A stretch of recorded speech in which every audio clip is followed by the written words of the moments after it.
আসসালামু আলাইকুম বন্ধুরা, আজকে আপনাদেরকে দেখাবো কি করে আমি আমার শাশুড়ি মা 100 থেকে 200 মানুষের ইফতারি রান্না করেছি। সেই সাথে আপনাদেরকে আজকে আমার জীবনে একটা কষ্টের গল্প শোনাবো, কি করে আমি সংসারটা করছি। আমরা মেয়েরা শ্বশুরবাড়িতে যতই কাজ করি না কেন, স্বামী এবং শ্বশুরবাড়ির মানুষের মন কখনো পাবো না। শ্বশুরবাড়ি বলে কথা, সারাদিন এত এত কাজ করি, জয়েন্ট ফ্যামিলি। দিন শেষে স্বামী বলে, কি করছো সারাদিন। আমাদের মেয়েদের জীবনটা এরকম। 16 বছর বয়সে আমার রিলেশন করে মা বাবার অমতে বিয়ে হয়। তখন আমি এসএসসি পরীক্ষা দিয়েছিলাম। পরে ওরা আমাকে আর পড়ালেখা করায়নি, এসএসসি পরীক্ষা দেওয়ায়নি। তারপর থেকেই সংসারের কাজ করি, 3 বেলা রান্না, শ্বশুর শাশুড়ি সেবা, স্বামী সেবা। 2 সন্তান হয়েছে, 2 সন্তানকে সামলানো, সংসার সামলানো, স্বামীর জন্য এত এত কিছু করি, দিন শেষে আমি ভালো না। আমার পড়ালেখা করার খুব ইচ্ছা ছিল, সেই দিনগুলো আজও চোখে ভাসে। ওদেরকে অনেকবার বলেছি আমাকে পড়াতে, কিন্তু ওরা রাজি হয়নি। আমার বাবার বাড়ির লোকেরা অনেক চেষ্টা করেছে পড়ালেখা করানোর, আমার স্বামীর ফ্যামিলি মানেনি। আজ মনে হয় বিয়েটা আমার জীবনের সবচেয়ে বড় ভুল ছিল।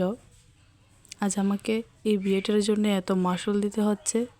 কি আর বলবো, যার হাত ধরে এসেছিলাম সেই মানুষটাই বদলে গেছে, সেই মানুষটাই আর আগের মতো নেই। তো আর কাকে দোষ দেব। সত্যিকারে ভালোবাসা বলতে কিছু হয় না, স্বার্থের কাছে পৃথিবীর সব কিছুই হেরে যায়। সারাদিন এত কাজ করার পরে যখন একটু ভুল হয়, তখন ওরা আমাদের সামান্য ভুলটাও মেনে নিতে পারে না। এই ভুলটার জন্য অনেকগুলো কথা শুনিয়ে দেয়।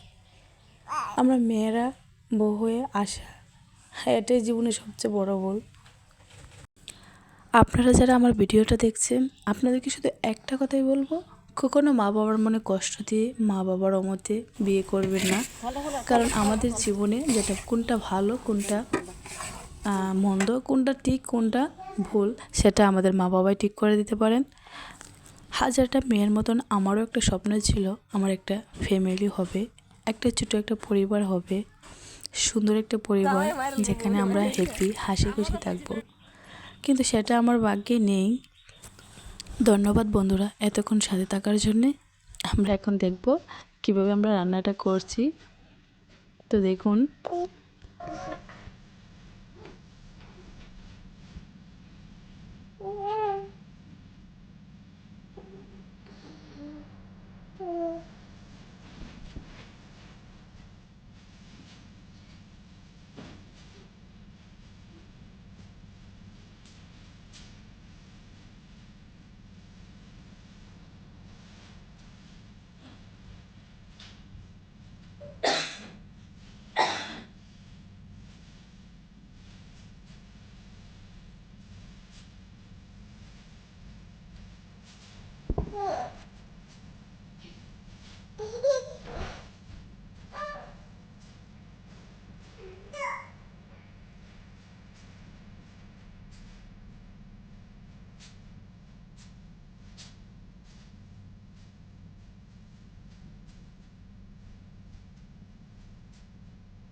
আর সবচেয়ে বড় কথা বুঝো এই যে বড় আমরা জায়গা লাগে